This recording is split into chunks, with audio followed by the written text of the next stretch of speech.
saveur divine.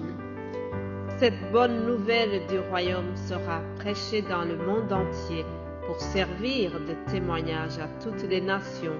Alors viendra la fin.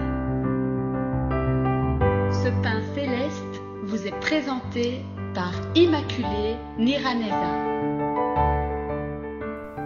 Bienvenue très chers amis, vous tous qui écoutez cette émission Saveur divine, que la grâce de notre Seigneur soit avec vous. Je remercie Dieu pour le souffle de vie encore aujourd'hui. Je suis vraiment heureuse de pouvoir continuer à partager avec vous la parole de Dieu et nous avons un thème très intéressant qui nous parle du sang de Jésus-Christ. Alléluia. Aujourd'hui, nous verrons les avantages que nous avons eus à la croix de Jésus-Christ. Mais avant cela, je vous lis quelques paroles que je trouve dans Colossiens 1. Il est écrit « Rendez grâce au Père qui vous a rendu capable d'avoir part à l'héritage des saints dans la lumière. Il nous a délivrés de la puissance des ténèbres et nous a transportés dans le royaume de son Fils bien-aimé, en qui nous avons la rédemption, le pardon des péchés. » Alléluia. Le Fils est l'image du Dieu invisible, le premier-né de toute la création. Alléluia.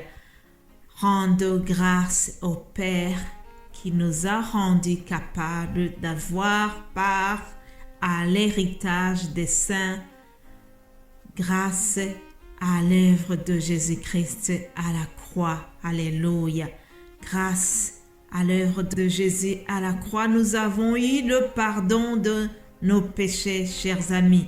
Je continue donc en vous parlant de quelques avantages que nous avons eus à la croix. Retenez que le titre aujourd'hui, c'est « L'œuvre de la croix est une bonne nouvelle ». Alléluia, c'est une bonne nouvelle. Hier, je vous disais que ce que Jésus a vécu n'a pas été un accident, mais il l'a fait volontiers.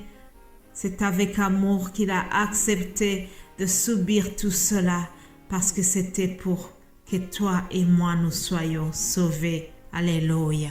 Alors, pourquoi pouvons-nous affirmer que l'œuvre de la croix est une bonne nouvelle? Réponse, Romains 3, verset 23.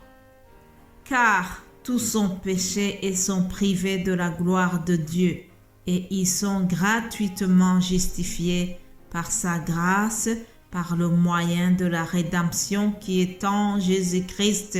Alléluia. C'est lui que Dieu a destiné à être par son sang pour ceux qui croiraient victimes propitiatoires. Jusqu'ici la lecture, chers amis.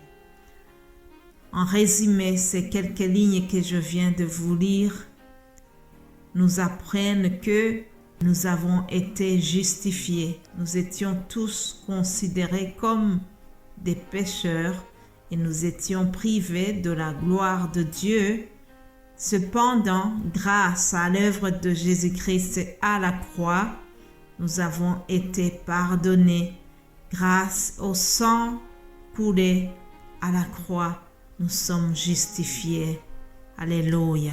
Mon frère, ma sœur, nous devons être reconnaissants à l'égard de Dieu parce qu'il a prouvé son amour envers nous en ce que, lorsque nous étions encore des pécheurs, Christ est venu, il est mort pour nous. À plus forte raison donc, maintenant que nous sommes justifiés par son sang, nous serons sauvés par lui, nous serons sauvés de la colère de Dieu. Alléluia. Lisons également Éphésiens 2, 13. Il est écrit « Mais maintenant, en Jésus-Christ, vous qui étiez jadis éloignés, vous avez été rapprochés par le sang de Christ. » Alléluia. Vous qui étiez éloignés Maintenant, vous avez été rapprochés par le sang de Christ, car il est notre paix, lui qui de deux n'en a fait qu'un, et qui a renversé le mur de la séparation, l'inimitié. Alléluia. L'œuvre de la croix, Jésus-Christ à la croix nous a rapprochés du Dieu le Père. Il nous a réconciliés avec lui. Il nous a donné donc la paix, et l'inimitié qui existait entre nous et Dieu le Père a été anéantie. Alléluia. Mon frère, ma sœur, j'essaie de vous expliquer combien l'œuvre de la croix est une bonne nouvelle. Comme Paul, nous devons vraiment en être fiers et surtout en être reconnaissants. L'œuvre de la croix nous purifie. Ça, c'est encore un point que je voudrais vous donner en Hébreux 9, 13. Il est écrit: car si le sang des taureaux et des boucs et la cendre d'une vache répandue sur ceux qui sont souillés sanctifie et procure la pureté de la chair, combien plus le sang de Christ, qui par l'Esprit éternel s'est offert lui-même sans tache à Dieu, purifiera-t-il votre conscience des œuvres mortes, afin que vous serviez le Dieu vivant. Alléluia. Deux versets qui sont remplis vraiment de sens. En résumé, l'auteur de l'Épître aux Hébreux nous rappelle que dans le temps où on faisait les sacrifices des animaux, le sang des animaux était censé purifier les gens, ôter les péchés.